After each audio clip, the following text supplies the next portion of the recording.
তোলাবাজির অভিযোগে গ্রেফতার কলকাতা পুরসভার আরও এক তৃণমূল কাউন্সিলর। কলকাতা পুরসভার 106 নম্বর ওয়ার্ডে তৃণমূল কাউন্সিলর অরিজিৎ দাস ঠাকুর গ্রেফতার। কলকাতা পুরসভার কাউন্সিলরকে গ্রেফতার করল গড়ফা থানার পুলিশ। পুলিশ সূত্রে খবর, লক্ষ লক্ষ টাকা তোলাবাজির অভিযোগ রয়েছে তার বিরুদ্ধে। বিস্তারিত জানবো ঠিক কি অভিযোগ করছে, কথা বলে নেব আমাদের প্রতিনিধি হিন্দোলদের সঙ্গে। হিন্দোল, একেবারেই দেখো, যে সূত্র মারফত যেটা জানা যাচ্ছে, গড়ফা থানা পুলিশ সূত্রে খবর যে রাত 12টা নাগাদ অরিজিৎ দাস ঠাকুর ওরফে রানা ঠাকুর, যিনি কলকাতা পুরসভার 106 নম্বর ওয়ার্ডের বাসিন্দা এবং সেখানকার কাউন্সিলর, সেই রানা দাস ঠাকুর অরিজিৎ দাস ঠাকুরকে কিন্তু পুলিশ রাত 12টা নাগাদ গ্রেফতার করেছে। কেননা এই অরিজিৎ দাস ঠাকুরের বিরুদ্ধে কিন্তু এক প্রমোটারের অভিযোগ যে তার কাছ থেকে লক্ষ লক্ষ টাকা নিয়েছে। গত 1 তারিখ এই অভিযোগ গড়ফা থানায় লিখিত আকারে দায়ের হয় এবং তারপরেই কিন্তু পুলিশ তাকে গ্রেফতার করে। এবং পুলিশ সূত্রে এও বলা হচ্ছে যে ইতিমধ্যেই কিন্তু একাধিক প্রমোটার এবং সাধারণ মানুষজন তারাও কিন্তু যেটা বলছে যে এলাকায় বিভিন্ন মানুষের থেকে তিনি টাকা তুলে বেরিয়েছেন, অর্থাৎ তোলাবাজির একটা অভিযোগ রয়েছে, তেমনটাও পুলিশ সূত্রে খবর।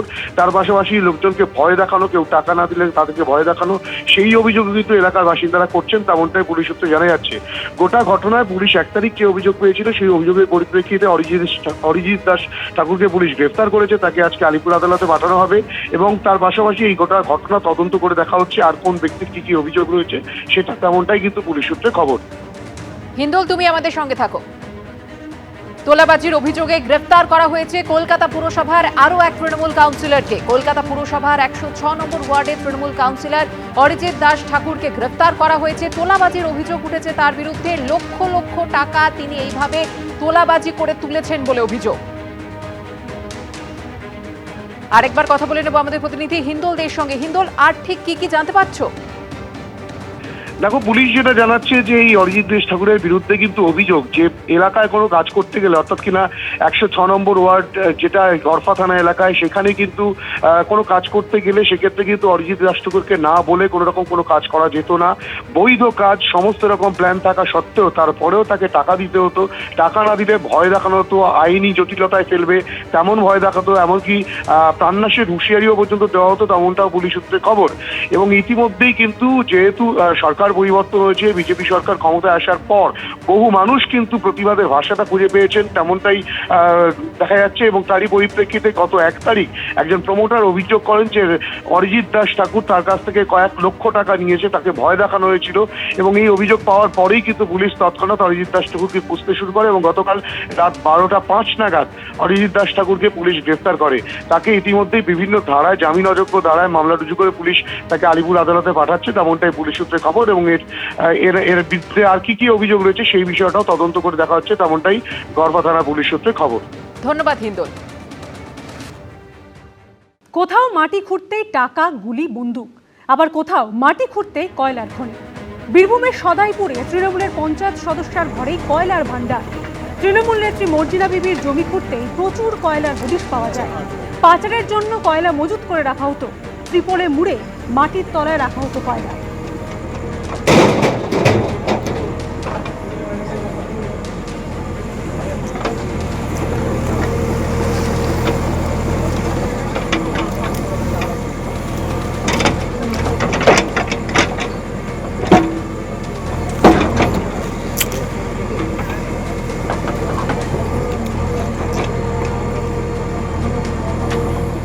বাবুন বন্দ্যোপাধ্যায় নিশানায় প্রাক্তন ক্রীড়ামন্ত্রী অরূপ বিশ্বাস। অরূপ বিশ্বাসের থেকেও বর্তমান ক্রীড়ামন্ত্রী নিশীথ প্রামাণিক অনেক ভালো। তার কাজকর্ম আমার ভালো লেগেছে।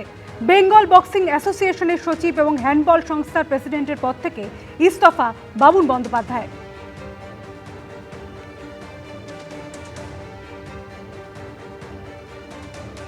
বেঙ্গল অলিম্পিকে 24 সালে আমার যে ইলেকশন হলো, দাঁড়িয়ে থেকে ক্রীড়ামন্ত্রী অরূপ বিশ্বাস আমাকে হারিয়ে দিলেন।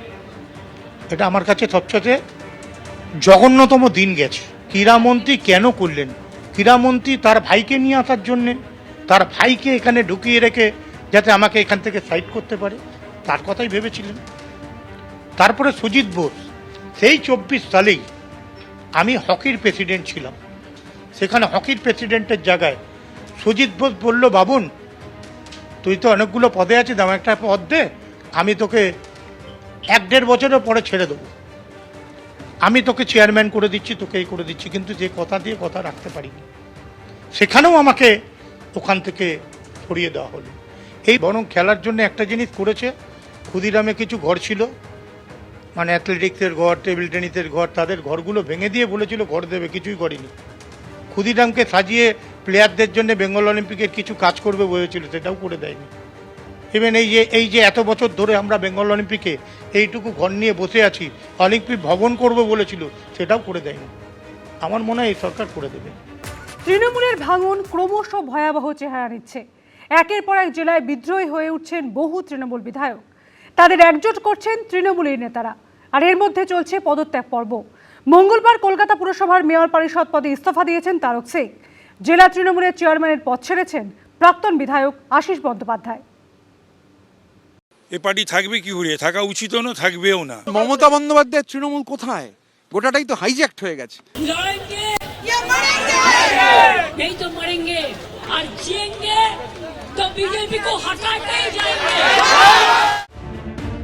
1998 সালের 1 জানুয়ারি কংগ্রেস ভেঙে তৃণমূল কংগ্রেস তৈরি করেছিলেন মমতা বন্দ্যোপাধ্যায়। 26 বছর বাংলার মাটিতে রাজনীতি করছে তৃণমূল। এবার কি সেই তৃণমূলেরই জাহাজ ডুবতে চলেছে, নাকি তৃণমূল থাকবে কিন্তু তার রাশ মমতা বন্দ্যোপাধ্যায়ের হাতে থাকবে না? নিজের তৈরি দলেই কি ঘরছাড়া হয়ে যাবেন মমতা বন্দ্যোপাধ্যায়? ভাইপো রাখবেন নাকি তৃণমূল? মমতার সামনে কি এখন এই সংকট? শ্যাম রাখি না কুল, এই পরিস্থিতি? अभिषेक को बनाया कौन?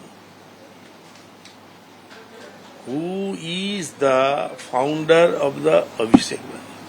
সেই হাইজ্যাক্ট যে ক্রাউন প্রিন্স, সেই ক্রাউন প্রিন্স যিনি এখন বলছেন জনগণ নিরাপত্তা দেবে বলেছিলেন গণপিটুনির দিন।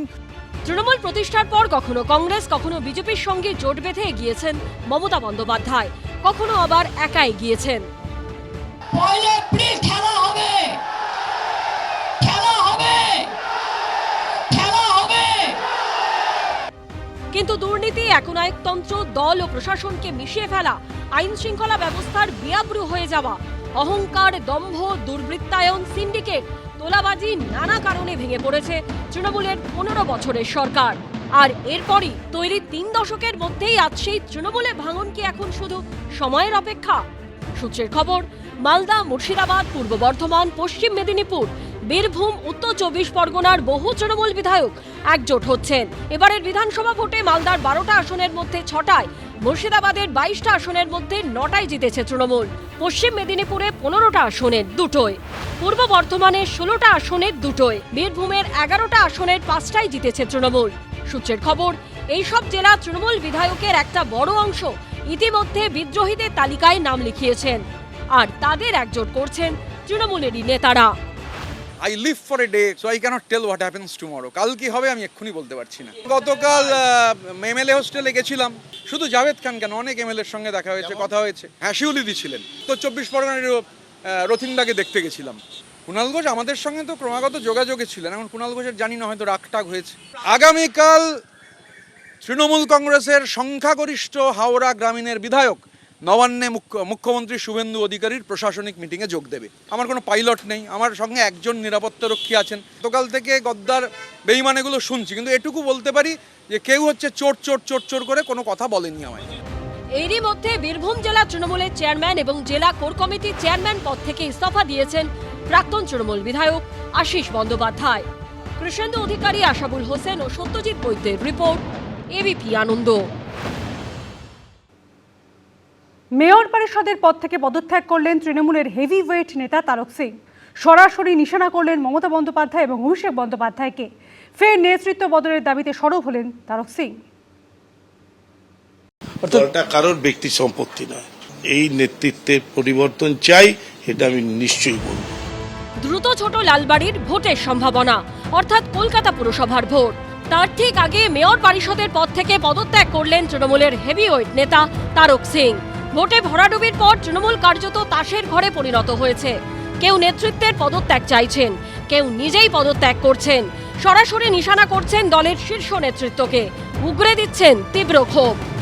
যেহেতু আমাদের মিটিং হলে মমতা ব্যানার্জি নিজে মিটিং নিতেন, কর্মীদের নিয়ে সব জেলার তাদের ওপিনিয়ন নিতেন, কথা বলতেন। আমি একটু বলে টলে দিতাম বলে আমাকে আস্তে আস্তে সব জায়গা থেকে সরিয়ে দেওয়া হলো। আজকে যদি পশ্চিমবঙ্গের সাধারণ লোক কর্মীরা সাপোর্ট না দিত তাহলে মমতা ব্যানার্জি হতো। এই নেতৃত্বের পরিবর্তন চাই, এটা আমি নিশ্চয়ই বলবো। দলের মধ্যে অভিষেক বন্দ্যোপাধ্যায়ের রমরমার জন্য সরাসরি মমতা বন্দ্যোপাধ্যায়ের দিকে আঙুল তুলেছেন সদ্য পদত্যাগী মেয়র পরিষদ। যুব কংগ্রেসের প্রেসিডেন্ট ছিল শুভেন্দু অধিকারী, সেখানে যুবা তৈরি করে দিল একটা। কে করলো? মমতা ব্যানার্জি। কেন করলো? ডিভিশনটা তো সে তৈরি করলো, অভিষেককে দিয়ে দিল। অভিষেকের প্রডিউসার কে, ফাউন্ডার কে? মমতা ব্যানার্জি। এটা কত লজ্জার ব্যাপার যে বিধায়কদের সাইন ও নকল করে জমা দেওয়া হচ্ছে। তো সেই মিটিংয়ে তো উনি নিজেও ছিলেন, মমতা ব্যানার্জি ছিলেন তো অভিষেককে বলতে পারতেন। এই যে চোরটা শিশির বাবুর ছেলেটা শুভেন্দু অধিকারী নামে বললো, সেই লোকটা আজকে রাজ্যের মুখ্যমন্ত্রী। এই একটা স্লোগান আজকে আমাদের দলটাকে চোর করে দিল। তখন কি মমতা ব্যানার্জি বলা উচিত ছিল না যে এটা করা উচিত না? মঙ্গলবার পুর কমিশনারকে পদত্যাগপত্র পাঠিয়ে তারক সিং লেখেন, আমার হাতে কোনো কাজ না থাকায় আমি অস্বস্তিকর পরিস্থিতির সম্মুখীন হচ্ছি। আমি মানসিক অশান্তি নিয়ে অফিসে যাওয়া আসা করছি। কলকাতা পুরসভার গাড়ি ও জ্বালানি ব্যবহার করছি, কিন্তু আমি কোনো কাজ করছি না। আমার বিবেক এটার অনুমতি দেয় না। কলকাতা শহরে প্রায় 104টা সিটে আমরা পিছিয়ে গেছি। তাতে যদি আমরা দুর্বল মনে করছি, তাহলে জনতার রায় মেনে দলের উচিত ছিল পদত্যাগ করে দেওয়া। আমি তার পক্ষে যে আমরা বোর্ড পদত্যাগ করে দিলাম অনার দিয়ে, সেটাও আমরা করছি না। কমিশনারও মিটিং ডাকছে না, কর্পোরেশনের তেল পুড়িয়ে আমি এখানে আসছি, অফিসাররা কেউ আসে না। ডাকলে এক একজন আসে, রুটিন কাজ আমি দেখি আমার মোবাইলে রাখা আছে, রোজ এখনো আমি দেখি, আজকের পর থেকে দেখবো না। তো এই কারণে আমি রেজিগনেশন নিয়েছি। দলের জন্মলগ্ন থেকে তৃণমূলে তারক সিং 4 দশকের বেশি সময় ধরে তিনি মমতা বন্দ্যোপাধ্যায়ের সঙ্গী। কলকাতা পুরসভার 20 বছরের কাউন্সিলর, 16 বছর ধরে মেয়র পরিষদের দায়িত্ব সামলাচ্ছেন। তার ছেলে এবং মেয়েও তৃণমূলের কাউন্সিলর। তাই তারক সিং এর পদত্যাগ নিঃসন্দেহে রাজনৈতিকভাবে অত্যন্ত তাৎপর্যপূর্ণ। সন্দীপ সরকারের রিপোর্ট, এবিপি আনন্দ, কলকাতা। দেবলীনা বিশ্বাস থেকে সুশান্ত ঘোষ আগে পদ ছেড়েছিলেন বড় চেয়ারম্যানরা, আর এবার ইস্তফা দিলেন খোদ মেয়র পরিষদ তারক সিং। দল এবং মেয়রের বিরুদ্ধে আঙুল তুলেই প্রথম পদত্যাগ করলেন কলকাতা পুরসভার কোনো মেয়র পরিষদ। একে একে নিভিছে দেউটি। কলকাতা পুরসভায় আলগা হচ্ছে তৃণমূলের রাশ। উজ্জ্বল নাট্যশালা সমরে আছিল এমোর সুন্দরীপুরী, কিন্তু একে একে শুকাইছে ফুলেবে, নিভিছে দেউটি। গেরুয়া ঝড়ে তছনছ হয়ে গেছে ঘাসফুলের সাজানো বাগান। মেঘনাদ বধ কাব্যে লঙ্কেশ্বর রাবণের অনুতাপের ছবি যেন স্পষ্ট হয়ে উঠেছে তৃণমূল শিবিরে। ভাঙনের সেই তালিকায় নতুন সংযোজন তারক সিং। দল এবং মেয়রের বিরুদ্ধে আঙুল তুলে এই প্রথম পদত্যাগ করলেন কলকাতা পুরসভার কোনো মেয়র পরিষদ। যিনি আমাদের কর্ণধার, আমাদের মহানাগরী, তাকে মনসুন মিটিং এর কথা বললাম, উনি বললেন কমিশনারের সাথে কথা বলবো। তারপরে কিছু জানলাম না। তো আমি এখানে আসি আর যাই, আউটপুট কিছুই নেই। এটা আমার আত্মসম্মানে লেগেছে। 2026-এ বড় নীলবাড়ি দখল করেছে বিজেপি। সামনেই ছোট লালবাড়ির নির্বাচন। কলকাতা পুরসভার বিস্তৃতি 3টি লোকসভা কেন্দ্রের 16টি বিধানসভা আসনে, তার মধ্যে 11টিতে জিতেছে বিজেপি। ওয়ার্ডওয়ারি হিসেব বলছে কলকাতা পুরসভার 144টি ওয়ার্ডের মধ্যে 101টিতে এগিয়ে রয়েছে পদ্মশিবির, তৃণমূল মাত্র 43টিতে। এই পরিস্থিতিতে কলকাতা পুরসভাতেও তৃণমূলের কার্যত ত্রাহি ত্রাহি রব। দিন কয়েক আগেই কলকাতা পুরসভার 12 নম্বর বড়োর চেয়ারম্যান পদ থেকে ইস্তফা দেন 108 নম্বর ওয়ার্ডের তৃণমূল কাউন্সিলর সুশান্ত ঘোষ।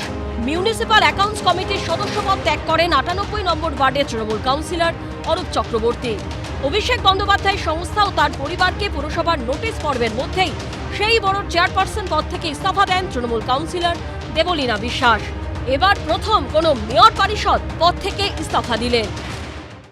এই মুখ আর লোক দেখতে চাইছে না, এই কথাও আর শুনতে চাইছে না। কত মিথ্যে কথা শুনবে? ভুল নেতৃত্ব। সাধারণ মানুষের জন্য যেরকম এই দল কাজ করেছে, তেমনি যা এখন দেখছি, যা যা হয়েছে, সেটা নিশ্চয়ই ভালো হয়েছে বলে আমি মনে করি। আসলে ভাঙন না, কলকাতা কর্পোরেশন সহ পশ্চিমবঙ্গের অধিকাংশ মিউনিসিপ্যালিটিতে যারা এখনো নির্বাচিত কাউন্সিলর আছেন তারা কাউন্সিলিং অফিসে মানে মিউনিসিপ্যালিটি অফিস কর্পোরেশন যাওয়া বন্ধ করে দিয়েছেন। যে মুহূর্তে সরকার চলে গেছে, এই চোর চিটিংবাজরা যখন পুলিশের হাতে ধরা পড়ছে তখন মমতা ব্যানার্জি একা রাস্তায় বসে আছে। এদিক ভাঙছে ওদিক ভাঙছে, কোনো দিকেই সামলানো যাচ্ছে না। কি করবেন মমতা বন্দ্যোপাধ্যায়? সন্দীপ সরকার ও দীপক ঘোষের রিপোর্ট, এবিপি আনন্দ। এবিপি আনন্দ, এগিয়ে থাকে, এগিয়ে রাখে।